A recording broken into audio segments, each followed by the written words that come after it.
ಆತ್ಮೀಯ ವೀಕ್ಷಕರೇ, ಕರ್ನಾಟಕ ರಾಜ್ಯ ಅಕ್ಕಮಹಾದೇವಿ ಮಹಿಳಾ ವಿಶ್ವವಿದ್ಯಾನಿಲಯ ಹಮ್ಮಿಕೊಂಡಿರುವ ಕೆಸೆಟ್ ಆನ್ಲೈನ್ ತರಬೇತಿ ಕಾರ್ಯಕ್ರಮಕ್ಕೆ ತಮಗೆಲ್ಲ ಆಧಾರದ ಸ್ವಾಗತ. ಇವತ್ತು ನಮ್ಮ ಜೊತೆಗಿದ್ದಾರೆ ಡಾಕ್ಟರ್ ಅಶೋಕ್ ಕುಮಾರ್ ಸುರಾಪುರ್ ಅವರು. ಡಾಕ್ಟರ್ ಅಶೋಕ್ ಕುಮಾರ್ ಸುರಾಪುರ್ ಅವರು ಕರ್ನಾಟಕ ರಾಜ್ಯ ಅಕ್ಕಮಹಾದೇವಿ ಮಹಿಳಾ ವಿಶ್ವವಿದ್ಯಾನಿಲಯದ ಶಿಕ್ಷಣ ಅಧ್ಯಯನ ವಿಭಾಗದಲ್ಲಿ ಸಹಾಯಕ ಪ್ರಾಧ್ಯಾಪಕರಾಗಿ ಹಾಗೂ ಸಂಶೋಧನಾ ಮಾರ್ಗದರ್ಶಕರಾಗಿ ಸೇವೆ ಸಲ್ಲಿಸುತ್ತಿದ್ದಾರೆ. ಡಾಕ್ಟರ್ ಸುರಾಪುರ್ ಅವರು MSc ಸಸ್ಯಶಾಸ್ತ್ರ, MEd, MA ಇಂಗ್ಲಿಷ್ ಹಾಗೂ ಶಿಕ್ಷಣಶಾಸ್ತ್ರದಲ್ಲಿ MPhil ಹಾಗೂ PhD ಪದವಿಯನ್ನು ಪಡೆದಿದ್ದಾರೆ. UGC ನೆಟ್ ಅನ್ನು ಶಿಕ್ಷಣಶಾಸ್ತ್ರದಲ್ಲಿ ಪಾಸು ಮಾಡಿದ್ದಾರೆ. ಡಾಕ್ಟರ್ ಸುರಾಪುರ್ ಅವರು ಶಿಕ್ಷಕರಾಗಿ, ಉಪನ್ಯಾಸಕರಾಗಿ ಹಾಗೂ ಸಹಾಯಕ ಪ್ರಾಧ್ಯಾಪಕರಾಗಿ ಒಟ್ಟು 23 ವರ್ಷಗಳ ಬೋಧನಾ ಅನುಭವ ಹೊಂದಿದ್ದಾರೆ. ಅಲ್ಲದೆ ಪ್ರಸ್ತುತ ವಿಶ್ವವಿದ್ಯಾನಿಲಯದ ಮೌಲಾನಾ ಆಜಾದ್ ಅಧ್ಯಯನ ಕೇಂದ್ರದ ಸಂಯೋಜಕರಾಗಿ ಕೂಡ ಕಾರ್ಯನಿರ್ವಹಿಸುತ್ತಿದ್ದಾರೆ. ಡಾಕ್ಟರ್ ಸುರಾಪುರ್ ಅವರ ಮಾರ್ಗದರ್ಶನದಲ್ಲಿ 2 ವಿದ್ಯಾರ್ಥಿನಿಯರು PhD ಪದವಿಯನ್ನು ಪಡೆದಿದ್ದಾರೆ. ಇವರು ರಾಷ್ಟ್ರೀಯ ಹಾಗೂ ಅಂತಾರಾಷ್ಟ್ರೀಯ ಜರ್ನಲ್ಗಳಲ್ಲಿ 96ಕ್ಕೂ ಹೆಚ್ಚು ಸಂಶೋಧನಾ ಲೇಖನಗಳನ್ನು ಹಾಗೂ 15 ಪುಸ್ತಕಗಳನ್ನು ಪ್ರಕಟಿಸಿದ್ದಾರೆ. ಡಾಕ್ಟರ್ ಅಶೋಕ್ ಕುಮಾರ್ ಅವರನ್ನು ಇಂದಿನ ಉಪನ್ಯಾಸ ನೀಡಲು ನಿಮ್ಮೆಲ್ಲರ ಪರವಾಗಿ ಸ್ವಾಗತಿಸುತ್ತೇನೆ. ನಮಸ್ಕಾರ ಎಲ್ಲರಿಗೂ. ಇವತ್ತು ಮೌಲ್ಯ ಶಿಕ್ಷಣ ಮತ್ತು ಪರಿಸರ ಶಿಕ್ಷಣದ ಕುರಿತು ನಾವು ತಿಳಿದುಕೊಳ್ಳೋಣ. ಆತ್ಮೀಯರೇ, ಮೌಲ್ಯ ಶಿಕ್ಷಣ, ಮೌಲ್ಯಗಳು ಶೈಕ್ಷಣಿಕ ಕ್ಷೇತ್ರದಲ್ಲಿ ತಿಳಿದುಕೊಳ್ಳಬೇಕಾದದ್ದು ಮತ್ತು ಆ ಮೌಲ್ಯಗಳನ್ನು ಶಿಕ್ಷಣದ ಜೊತೆಗೆ ವಿದ್ಯಾರ್ಥಿಗಳಲ್ಲಿ, ಕಲಿಕಾಕಾರರಲ್ಲಿ ಬೆಳೆಸುವುದು ಕೂಡ ಅಷ್ಟೇ ಮಹತ್ತರವಾದ ಸಂಗತಿ. Value education is the process by which people give moral values to each other. According to Paune et al., it can be an activity that can take place in any human organization during which people are assisted by others who may be older in a condition experienced to make explicit our ethics in order to assess the effectiveness of these values and associated behavior for their own and others' long-term well-being, and to reflect on and acquire other values and behavior which they recognize as being more effective for long-term well-being of self and others. There is a difference between literacy and education. ಮೌಲ್ಯ ಶಿಕ್ಷಣ ಅಂತಂದರೆ ನೈತಿಕ ಮೌಲ್ಯಗಳನ್ನು ನಮ್ಮ ಮಧ್ಯಗಳಲ್ಲಿ, ನಮ್ಮ ಮಾತುಗಾರಿಕೆಯ ವ್ಯಕ್ತಪಡಿಸುವಿಕೆಯಲ್ಲಿ, ನಮ್ಮ ಭಾಷೆಯಲ್ಲಿ, ನಮ್ಮ ಇರುವಿಕೆಯಲ್ಲಿ ಅದನ್ನು ವಿಕಸನಗೊಳಿಸುವುದು ಮತ್ತು ಅದನ್ನು ಅರಿತುಕೊಂಡು ಬಾಳುವುದು ಇದರ ತಾತ್ಪರ್ಯವಾಗಿರುತ್ತದೆ. One definition refers to it as the process that gives young people an initiation into values, giving knowledge of the rules needed to function in this mode of relating to other people, and to seek the development in the student a grasp of certain underlying principles together with the ability to apply these rules intelligently and to have the settled disposition to do so. ಅಂದರೆ ನಮ್ಮ ಸಂವಹನ ಪ್ರಕ್ರಿಯೆಯಲ್ಲಿ ಮೌಲ್ಯಗಳನ್ನು ಅರಿತುಕೊಂಡು ಮೌಲ್ಯಗಳನ್ನು ಅಳವಡಿಸಿಕೊಂಡಿದ್ದೇ ಆದರೆ ಖಂಡಿತವಾಗಿಯೂ ನಾವು ಜನರ ಹತ್ತಿರ ಹೋಗಲಿಕ್ಕೆ ಸಾಧ್ಯತೆ ಇದೆ ಮತ್ತು ಒಂದು ಬಾಂಧವ್ಯ ಬೆಸಲಿಕ್ಕೆ ಸಾಧ್ಯತೆ ಇದೆ. The concept of value education as an umbrella of concepts that includes moral education and citizenship education. Themes that values education can address to varying degrees are character, moral development, religious education, spiritual development, citizenship education, personal development, social development and cultural development. ನಮ್ಮ ಮಧ್ಯೆ ವೈಯಕ್ತಿಕ ವಿಕಸನ, ಸಾಂಸ್ಕೃತಿಕ ವಿಕಸನ ಮತ್ತು ನಾಗರಿಕತೆಯ ಬಿಂಬಿಸ್ತಕ್ಕಂಥ ಶಿಕ್ಷಣ ಮತ್ತು ನೈತಿಕ ಶಿಕ್ಷಣ, ಧಾರ್ಮಿಕ ಶಿಕ್ಷಣ ಮತ್ತು ನಮ್ಮ ಮಧ್ಯಗಳೇ ಅಂದರೆ ನಮ್ಮ ಸಂವಹನ ಪ್ರಕ್ರಿಯೆಯಲ್ಲಿ ನಮ್ಮದೇ ಆಗಿರ್ತಕ್ಕಂಥ ಕೆಲವೊಂದು ತತ್ವಗಳನ್ನು, ಗುಣಲಕ್ಷಣಗಳನ್ನು ನಾವು ಆ ನೈತಿಕ ಮೌಲ್ಯಗಳ ಜೊತೆಗೆ ಸಮಾಜದಲ್ಲಿ ಮತ್ತು ಸಮುದಾಯದಲ್ಲಿ ನಾವು ಅದರೊಟ್ಟಿಗೆ ಅಂದರೆ ಸಮಾಜದೊಟ್ಟಿಗೆ ಮತ್ತು ಸಮುದಾಯದ ಒಟ್ಟಿಗೆ ಬೆರೆತುಕೊಂಡಾಗ ವಿಕಸನ ಮಾಡಿಕೊಂಡು ಬೆಳೆದಿದ್ದೆ ಆದರೆ ಖಂಡಿತವಾಗಿಯೂ ನಾವು ಉತ್ತಮ ನಾಗರಿಕರಾಗಲಿಕ್ಕೆ ಸಹಾಯವಾಗ್ತದೆ ಅನ್ನೋದು ಇದರ ಪ್ರಮುಖ ತಾತ್ಪರ್ಯ. There is a further distinction between explicit values education and implicit values education, where explicit values education is associated with those different pedagogies, methods or programs that teachers or educators use in order to create learning experiences for students when it comes to value questions. Another definition of value education is learning about self and wisdom of life in a self-exploratory, systematic and scientific way through formal education. According to C.V. Good, value education is the aggregate of all the process by means of which a person develops abilities and other form of behavior of the positive values in the society in which he lives. ನೋಡಿ, ಮೌಲ್ಯ ಶಿಕ್ಷಣ ನಮಗೆ ನಮ್ಮತನವನ್ನು ತಿಳಿದುಕೊಳ್ಳಲಿಕ್ಕೆ, ಕಲೀಲಿಕ್ಕೆ ಮತ್ತು ಜೀವನದಲ್ಲಿ ಒಂದು ವಿಜಯ ಸಾಧಿಸಲಿಕ್ಕೆ ವ್ಯವಸ್ಥಿತವಾಗಿ, ವೈಜ್ಞಾನಿಕವಾಗಿ ಮತ್ತು ಔಪಚಾರಿಕ ಶಿಕ್ಷಣದ ಮೂಲಕ ಅದನ್ನು ಕಲೀಲಿಕ್ಕೆ, ವಿಜಯ ಸಾಧಿಸಲಿಕ್ಕೆ ನಮಗೆ ನೈತಿಕ ಶಿಕ್ಷಣದ ಜೊತೆಗೆ ಮೌಲ್ಯ ಶಿಕ್ಷಣ ನಮಗೆ ಸಹಕಾರಿಯಾಗಿದ್ದು ಇದರ ತಾತ್ಪರ್ಯ ಅಂತ ನಾವು ಹೇಳ್ಬೋದು. Concept of value based education. According to Swami Vivekananda, education for values should be education for man making and character building. Swami ವಿವೇಕಾನಂದವರು ಮಾನವ ನಿರ್ಮಾಣ, ಮನುಷ್ಯ ತನ್ನ ಚಾರಿತ್ರ್ಯ ನಿರ್ಮಾಣ, ಮನುಷ್ಯ ತನ್ನನ್ನು ತಾನು ಮಾರ್ಪಾಡುಗೊಳ್ಳುವಿಕೆ, ಇವುಗಳನ್ನು ಹೇಗೆ ಕಾರ್ಯರೂಪಕ್ಕೆ ತರಬೇಕು, ಅವುಗಳನ್ನು ಅಳವಡಿಸಿಕೊಳ್ಳಲಿಕ್ಕೆ ಆತ ಮಾಡಬೇಕಾದ ಕಾರ್ಯಗಳೇನು ಅನ್ನೋದು ತಿಳಿದುಕೊಳ್ಬೇಕಾದದ್ದು ಅತ್ಯವಶ್ಯಕ. ಅದಕ್ಕೋಸ್ಕರ ಎಜುಕೇಷನ್ ಫಾರ್ ವ್ಯಾಲ್ಯೂಸ್, ಮೌಲ್ಯಗಳಿಗಾಗಿ ಶಿಕ್ಷಣ ಅಂತಂದರೆ ಮ್ಯಾನ್ ಮೇಕಿಂಗ್ ಎಜುಕೇಷನ್ ಅಂತ ಅವ್ರು ಹೇಳಿದರು ಸ್ವಾಮಿ ವಿವೇಕಾನಂದ ಅವರು. Value is N orientation towards A hole class of goals that are considered important in once life. Hour education aimed the all-round development, ಅಂದರೆ ವ್ಯಕ್ತಿಯ ಸರ್ವಾಂಗೀಣ ವಿಕಸನಕ್ಕೆ ನಮ್ಮ ಶಿಕ್ಷಣ ಹೆಚ್ಚು ಒತ್ತು ಕೊಡುತ್ತದೆ. ಅವರಲ್ಲಿ ಕೂಡ ಮೌಲ್ಯ ಶಿಕ್ಷಣಕ್ಕೆ ಅದು ಮಹತ್ವಕಾರಿಯಾಗಿದ್ದು, that is the development of proper attitudes, emotions and character in the learners. It covers all domains like cognitive, effective and psychomotor and all aspects of personality, physical, intellectual, economical, social, political, cultural, moral and spiritual. ಒಬ್ಬ ವ್ಯಕ್ತಿಯ ಸರ್ವಾಂಗೀಣ ವಿಕಾಸನಕ್ಕೆ ಶಿಕ್ಷಣ ಹೇಗೆ ನಮಗೆ ಅಡಿಪಾಯವಾಗಿದೆಯೋ ಹಾಗೆ ಮೌಲ್ಯ ಶಿಕ್ಷಣವೂ ಕೂಡ ಮನುಷ್ಯನ ನೈತಿಕ ವಿಕಸನಕ್ಕೆ, ಸಾಮಾಜಿಕ ವಿಕಸನಕ್ಕೆ ಮತ್ತು ವ್ಯಕ್ತಿತ್ವ ನಿರೂಪಿಸಲಿಕ್ಕೆ ಮೌಲ್ಯ ಶಿಕ್ಷಣ ನಮಗೆ ಸಹಕಾರಿಯಾಗಿದೆ. According to Swami Vivekananda, education for values should be education for man making and character building.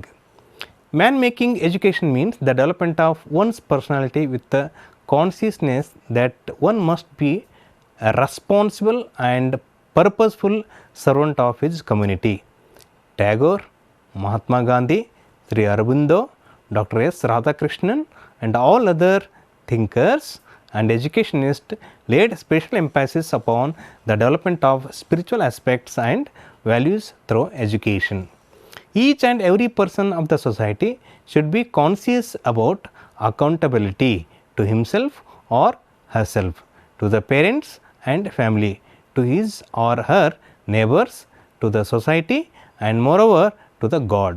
A close analysis of education reveals that good education is inseparable from value oriented education, which should promote a spirit of service, social sensitiveness, cooperation, sacrifice and high moral character.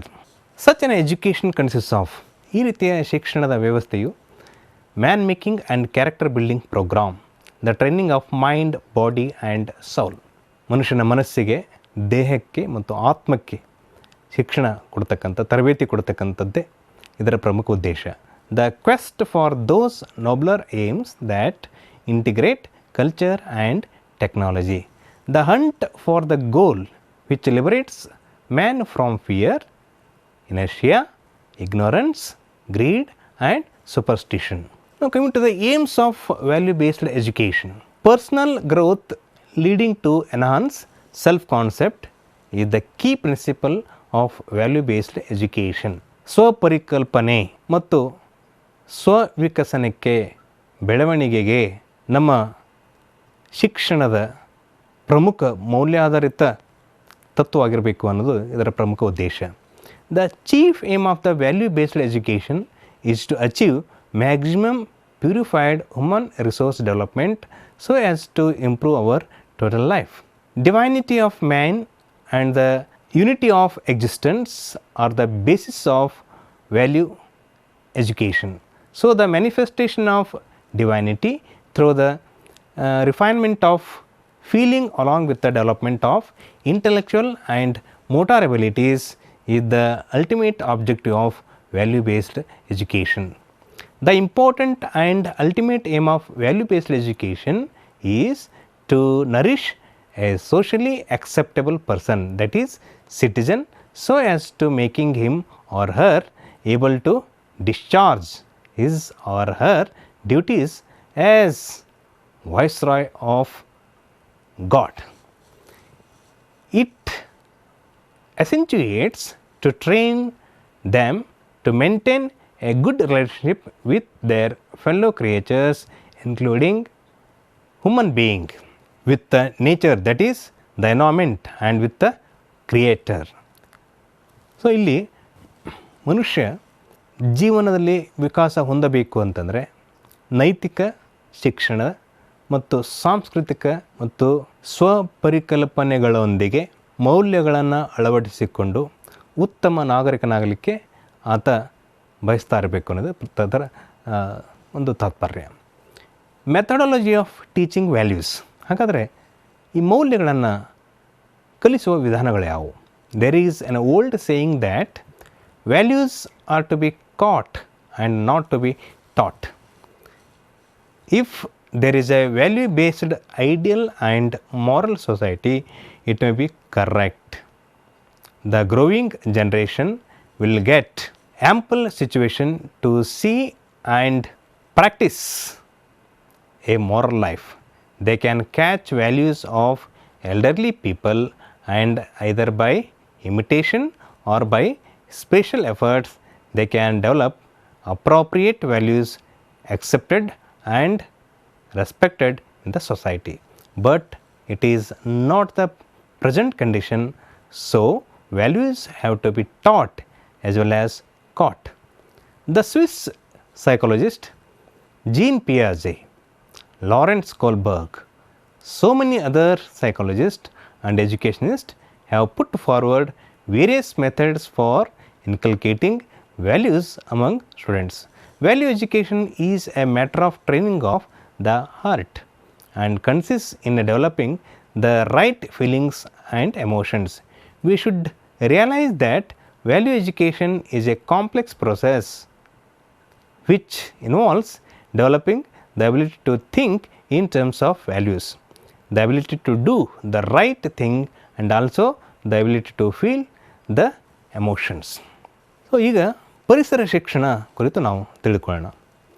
Environmental education refers to organized efforts to teach how natural environments function, and particularly how human beings can manage behavior and ecosystems to live sustainably. It is a multidisciplinary field integrating disciplines such as biology, chemistry, physics, ecology, earth science, atmospheric science, mathematics and geography. The United Nations Educational, Scientific and Cultural Organizations, UNESCO, states that environmental education is vital in imparting an inherent respect for nature amongst society and in enhancing public environmental awareness.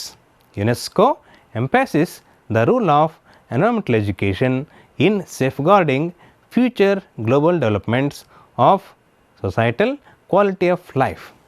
So, in short form it is QOL. Through the protection of the environment, eradication of poverty, minimization of inequalities, and insurance of sustainable development. The term often implies education within the school system or in the higher education system from primary to post secondary, and it also at higher education system. However, it sometimes includes all efforts to educate the public and other audiences, including print materials, websites, media, campaigns, etc. ಸ್ನೇಹಿತರೆ, ಪರಿಸರ ಶಿಕ್ಷಣ ಪ್ರಸ್ತುತ ಸಂದರ್ಭದಲ್ಲಿ ಅತ್ಯಂತ ಅಗತ್ಯವಾದ ಮತ್ತು ಅವಶ್ಯಕವಾದ, ಕಲಿಕಾಕಾರನು ಕಲಿಯಲೇಬೇಕಾದ, ತಿಳಿಯಲೇಬೇಕಾದ, ಅರಿಯಲೇಬೇಕಾದ ಎಲ್ಲ ಹಂತಗಳಲ್ಲಿ, ಶಿಕ್ಷಣದ ಎಲ್ಲ ಹಂತಗಳಲ್ಲಿ ಇದನ್ನು ಅರಿತುಕೊಳ್ಳುವ ಒಂದು ಜವಾಬ್ದಾರಿಯುತವಾದ ಕೆಲಸ ಆಗಬೇಕಾಗಿದೆ. ಪರಿಸರ ಮಾಲಿನ್ಯದ ಸಂದರ್ಭಗಳಲ್ಲಿ ಪರಿಸರಕ್ಕೆ ಹೆಚ್ಚು ಒತ್ತು ಕೊಡದೆ ಸಾರ್ವಕಾಲಿಕವಾಗಿಯೂ ಎಲ್ಲ ಸಂದರ್ಭಗಳಲ್ಲಿಯೂ ಪರಿಸರವನ್ನು ನಾವು ಉಳಿಸಿಕೊಳ್ಳಲು, ಪರಿಸರವನ್ನು ನಾಶ ಮಾಡದೆ ಅದನ್ನು ಉತ್ತಮ ರೀತಿಯಲ್ಲಿ ವಿಕಾಸ ಮಾಡಲು ಎಲ್ಲರೂ ಕೂಡ ಪ್ರಯತ್ನ ಮಾಡಬೇಕಾಗಿದೆ. There are also ways that environmental education is taught outside the traditional classrooms.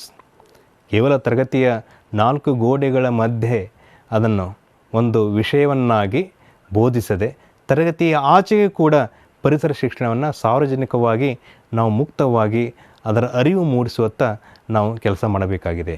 Aquariums, juice, parks and nature centres all have ways of teaching the public about the environment. ಇತಿಹಾಸಕ್ಕೆ ಹೋಗೋಣ. ಪರಿಸರ ಶಿಕ್ಷಣದ ಇತಿಹಾಸ. The roots of environmental education can be traced back as early as the 18th century when Jean-Jacques Rousseau stressed the importance of an education that focuses on the environment in Emile or on education. Several decades later, Louis Agassiz, a Swiss-born naturalist, echoed Rousseau's philosophy as he encouraged students to study nature, not books.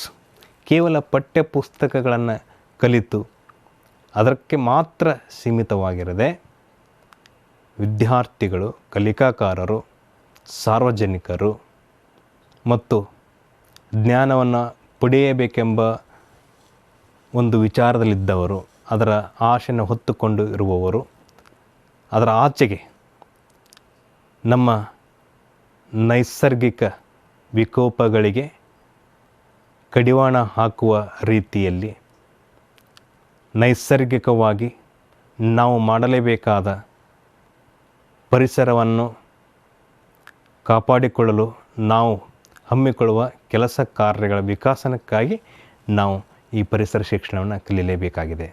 ಇಲ್ಲಿ these two influential scholars helped lay the foundation for a concrete environmental education program known as nature study, which took place in the late 19th and early 20th century. The nature study movement used fables and moral lessons to help students develop an appreciation of nature and embrace the natural world. Anna Botsford Comstock, the head of the Department of Nature Study at Cornell University, was a prominent figure in the nature study movement. She wrote the handbook for nature study in 1911, which used nature to educate children on cultural values. Comstock and the other leaders of the environment, such as Liberty Hyde Bailey, helped nature study garner tremendous amounts of support from community leaders, teachers, and scientists to change the science curriculum for children across the United States. A new type of environmental education, conservation education, emerged as a result of the Great Depression and Dust Bowl during the 1920s and 1930s. Conservation education dealt with the natural world in a drastically different way from nature study because it focused on rigorous scientific training rather than natural history. Conservation education was a major scientific management and planning tool that helped solve social, economic, and environmental problems during this time period. The modern environmental education movement, which gained a significant momentum in the late 1960s and early 1970s, stems from nature study and conservation education. During this time period, many events such as civil rights, the Vietnam War, and the Cold War placed Americans at odds with one another and the US government. However, as more people began to fear the fallout from radiation, the chemical pesticides mentioned in the Rachel Challen's Silent Spring and the significant amounts of air pollution and waste, the public's concern for their health and the health of their natural environment led to a unifying phenomenon known as environmentalism.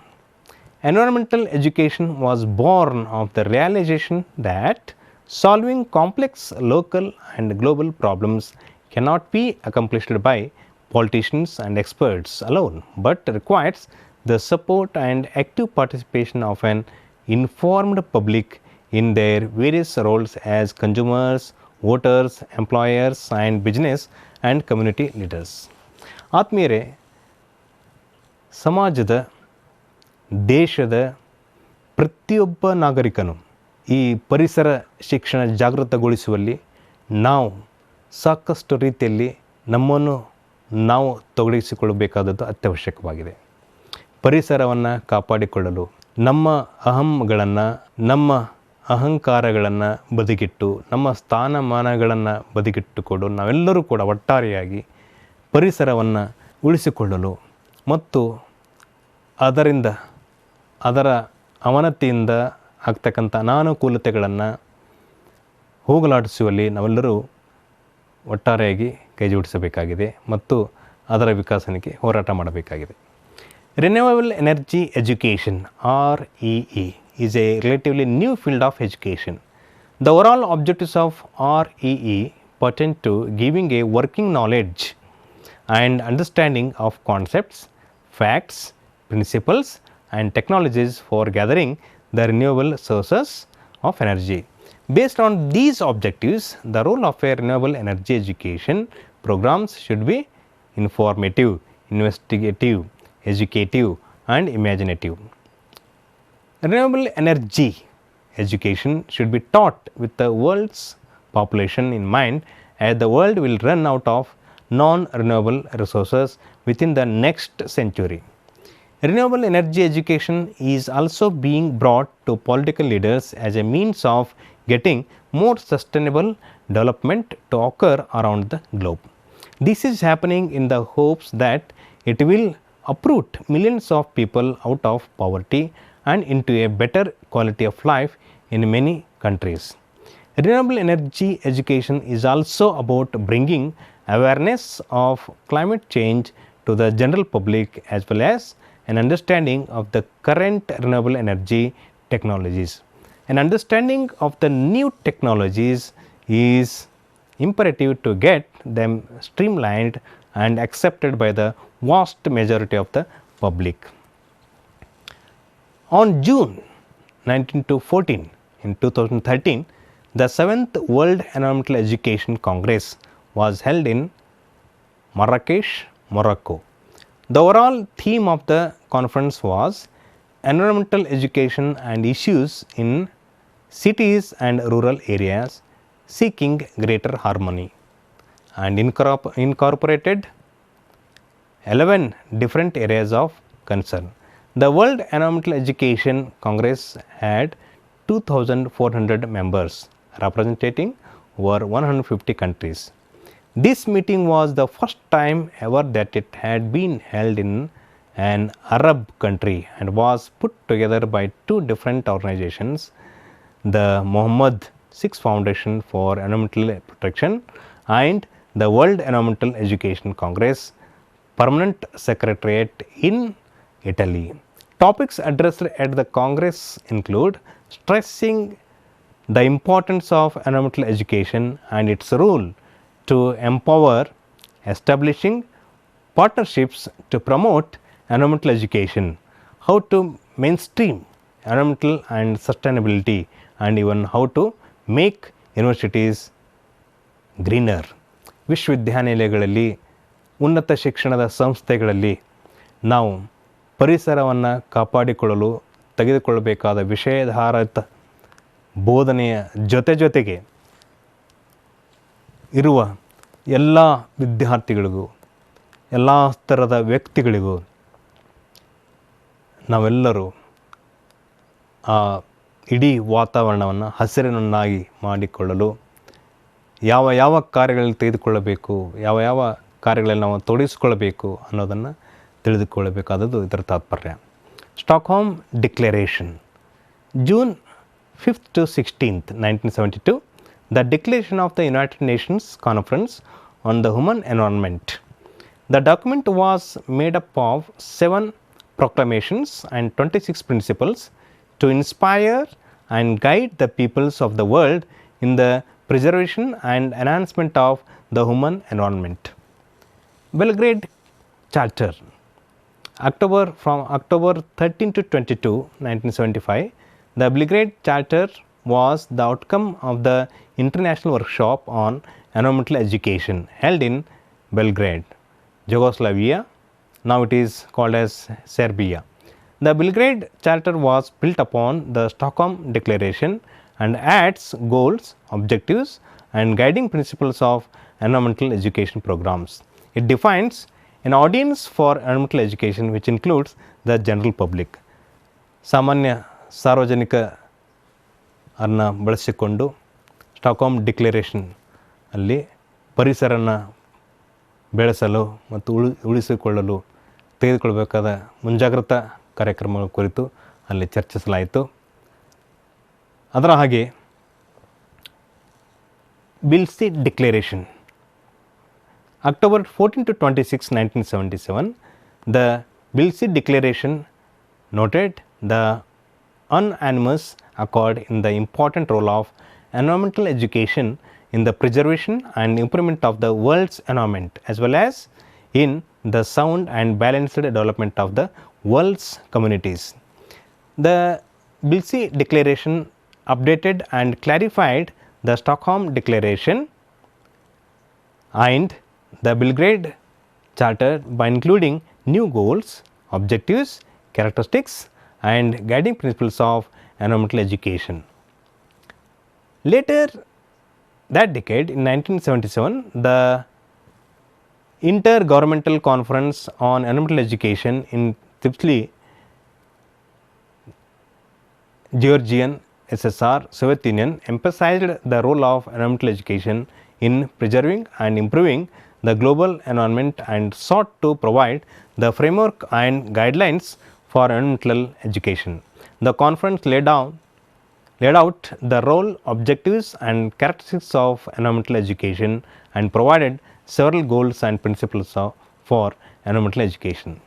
ಸ್ನೇಹಿತರೆ, ಪರಿಸರ ಶಿಕ್ಷಣವನ್ನು ನಾವು ಈ ಟಿಪ್ಸ್ಲಿ declaration ನೋಡಿದಾಗ ಎಲ್ಲರೂ ಒಟ್ಟಾರೆಯಾಗಿ ಒಂದು ಮಹತ್ತರವಾದ ಹೆಜ್ಜೆಯನ್ನು ನಾವು ಇಡಬೇಕಾಗಿದೆ.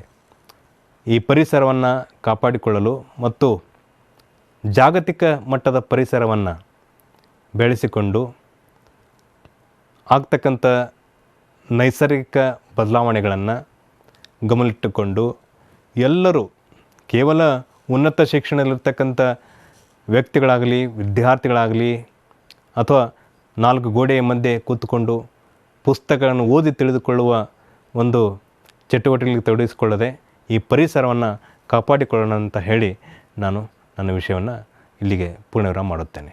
ಧನ್ಯವಾದಗಳು. ಇಲ್ಲಿಯವರೆಗೆ ಉಪನ್ಯಾಸ ನೀಡಿದ ಡಾಕ್ಟರ್ ಅಶೋಕ್ ಕುಮಾರ್ ಅವರಿಗೆ ಧನ್ಯವಾದಗಳು. ಮತ್ತೊಂದು ಉಪನ್ಯಾಸದೊಂದಿಗೆ ಮತ್ತೆ ಭೇಟಿ ಮಾಡೋಣ. ನಮಸ್ಕಾರ.